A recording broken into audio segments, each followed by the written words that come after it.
तो पहला कैसा हमारा मोशन होने वाला है, यूनिफॉर्म वेलोसिटी के साथ।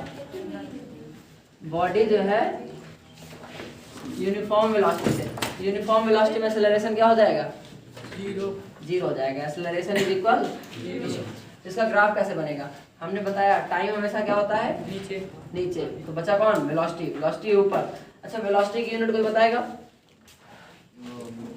सेकंड। गुड। वेलोसिटी की यूनिट क्या होती है, मीटर पर सेकंड, मीटर प्रति सेकंड, ठीक है। In case of uniform velocity, मतलब कोई वेलोसिटी एक है तो वो फिक्स रहेगी, मतलब वो चेंज नहीं हो रही है। तो वेलोसिटी जब कांस्टेंट हो जाएगी तो वो पैरेलल हो जाएगी किसके, टाइम के साथ। तो in this case slope is equal क्या हो जाएगा, जीरो। और स्लोप हमें क्या देता है, एक्सेलरेशन, याद रहेगा। Slope gives us the acceleration in case of velocity time graph. यहां तक कोई दिक्कत नहीं है ना। तो यूनिफॉर्म। अच्छा हमने दूसरा पढ़ा है कि हमको ये डिस्प्लेसमेंट भी देता है, क्या देता है, डिस्प्लेसमेंट। तो डिस्प्लेसमेंट देता कैसे है, इसके बारे में कैसे जानेंगे। तो डिस्प्लेसमेंट जो होता है, लिख लें, डिस्प्लेसमेंट होता है, अभी डिस्टेंस लिख देते हैं, क्योंकि 1D मोशन है तो 1D मोशन या स्ट्रेट लाइन मोशन में डिस्टेंस डिस्प्लेसमेंट क्या होता है, इक्वल होता है। तो डिस्टेंस आपका होता है area under the graph with time axis, ठीक है ना।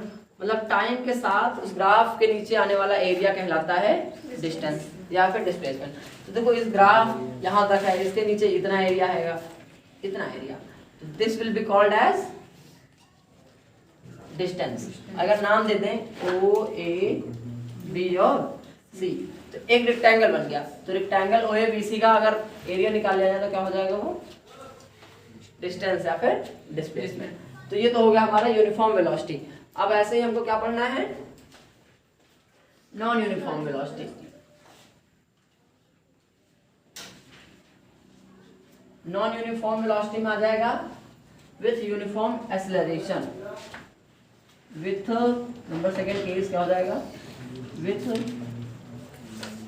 Uniform acceleration. यूनिफॉर्म एक्सेलरेशन के साथ मतलब कि इसमें कुछ एक्सेलरेशन हो रहा होगा। आपका ये टाइम है, आपकी वेलोसिटी है ये। अब आपकी बॉडी कांस्टेंट वेलोसिटी चेंज कर रही होगी। तो कांस्टेंट जब चेंज होती है तो कैसे आता है, ये एक स्ट्रेट ग्राफ जो कि ओरिजिन से पास होगा। अच्छा ओरिजिन से पास भी नहीं हो सकता अगर कुछ इनिशियल वेलोसिटी है। इस केस में इनिशियल वेलोसिटी कितनी थी, जीरो है, स्टार्टिंग ओरिजिन से कर रहा है तो जीरो इनिशियल वेलोसिटी। तो ये जो ग्राफ है ये क्या हो जाएगा हमारा, एक्सेलरेशन। मतलब यहाँ पे जो स्लोप हमारा होगा वो हो जाएगा एक्सेलरेशन के इक्वल। अभी हमने बताया था स्लोप क्या होता है, slope is equal perpendicular upon base. तो यहाँ पे परपेंडिकुलर अगर हमने नाम दे दिया ए और बी, तो परपेंडिकुलर है ए बी और बेस क्या है, ओ बी, ठीक है ना। तो एक्सेलरेशन यहाँ पे स्लोप हो जाएगा। इतनी सी बात। यूनिफॉर्म है, देखो रेगुलर इंटरवल पे रेगुलर वेलोसिटी चेंज हो रही है। मतलब पहले कुछ समय के लिए वेलोसिटी में चेंज आया, फिर कुछ समय के लिए वेलोसिटी में देखो फिर तो कांस्टेंट टाइम और कांस्टेंट वेलोसिटी बढ़ रही है। मतलब पहले 5 सेकंड था, फिर अगले 5, अगर 5 सेकंड में 2 मीटर पर सेकंड बढ़ रहा है, 2 मीटर पर सेकंड स्क्वायर से बढ़ रहा था, फिर अगले 2 सेकंड में फिर से सेम बढ़े, उसे तो कहते हैं यूनिफॉर्म। मतलब पहले 2 सेकंड में कितना बढ़ा, वो 2 मीटर पर सेकंड स्क्वायर, अगले 2 सेकंड में फिर से 2 मीटर पर सेकंड स्क्वायर से अगर बढ़ रहा है तो उसे हम लोग कहते हैं कांस्टेंट, हाँ यूनिफॉर्म एक्सेलरेशन या फिर कांस्टेंट एक्सेलरेशन। एक्सेलरेशन जानते हैं, चेंज इन वेलोसिटी। तो अगर पहले 2 सेकंड में वो 2 मीटर पर सेकंड से जा रहा था, तो अगले 2 सेकंड बाद वो कितने मीटर से जाने, मतलब कितनी वेलोसिटी जाने लगेगा, 2 में 2 जोड़ोगे ना तो 4 मीटर पर सेकंड। अगले में कितना जाएगा, अगले 2 सेकंड में 6, अगले में मतलब अब अगर इंक्रीज देखें हम लोग, चेंज देखें तो कितना हो रहा है, 2 का, समझ गए, इतनी सी बात है।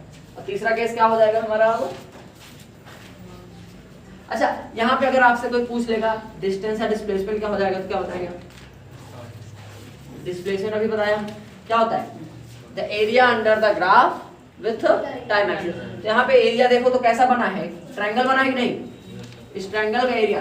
तो डिस्प्लेसमेंट S इज इक्वल हो जाएगा एरिया ऑफ ट्रायंगल नाम बताओ, O A B, area of triangle O A B हो जाएगा। इतनी सी बात हो जाएगी हमारी खत्म, ठीक है। अब अगर कह दें हम, इतना समझ आ गया ना, ठीक है, देख लो जल्दी से आगे। अब तीसरा पढ़ते हैं हम लोग। अगर हम कहते हैं with non uniform acceleration, third case क्या कहते हैं, विथ नॉन यूनिफॉर्म एक्सेलरेशन। तो जब भी नॉन यूनिफॉर्म होता है उसका ग्राफ कैसा हो जाता है, कर्व हो जाता है। उस कर्व का भी हमने नाम बताया, क्या होता है, पैराबोलिक। तो टाइम हमेशा नीचे, वेलोसिटी ऊपर, और नॉन यूनिफॉर्म के लिए कर्व हो जाएगा। इसका भी ये स्लोप एक्सेलरेशन देगा। और जल्दी से बताओ ये कैसा ग्राफ है, कर्व है, नॉन यूनिफॉर्म हो गया। और इसका नाम हम लोग देते हैं पैराबोलिक कर्व, पैराबोला। ये किसका केस हो गया, नॉन यूनिफॉर्म एक्सेलरेशन। मतलब देखो ना, खुद ही देखो, पहले इतने समय के लिए थोड़ा सा वेलोसिटी में बढ़ा, थोड़े वेलोसिटी के लिए ज्यादा वेलोसिटी, मतलब थोड़ा समय वेलोसिटी ज्यादा हो रही है, तो इसे कहते हैं नॉन यूनिफॉर्म, ठीक है ना। नॉन यूनिफॉर्म के बाद एक और केस पढ़ लेते हैं जल्दी से, फिर आगे बढ़ते हैं।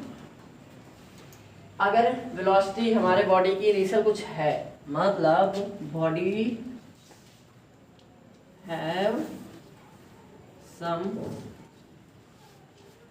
इनिशियल वेलोसिटी, और फिर उसके बाद उसमें कांस्टेंट एक्सेलरेशन आए या फिर यूनिफॉर्म एक्सेलरेशन हो रहा हो, तब कैसे होगा उसका ग्राफ, टाइम नीचे वेलोसिटी ऊपर, याद हो रहा है।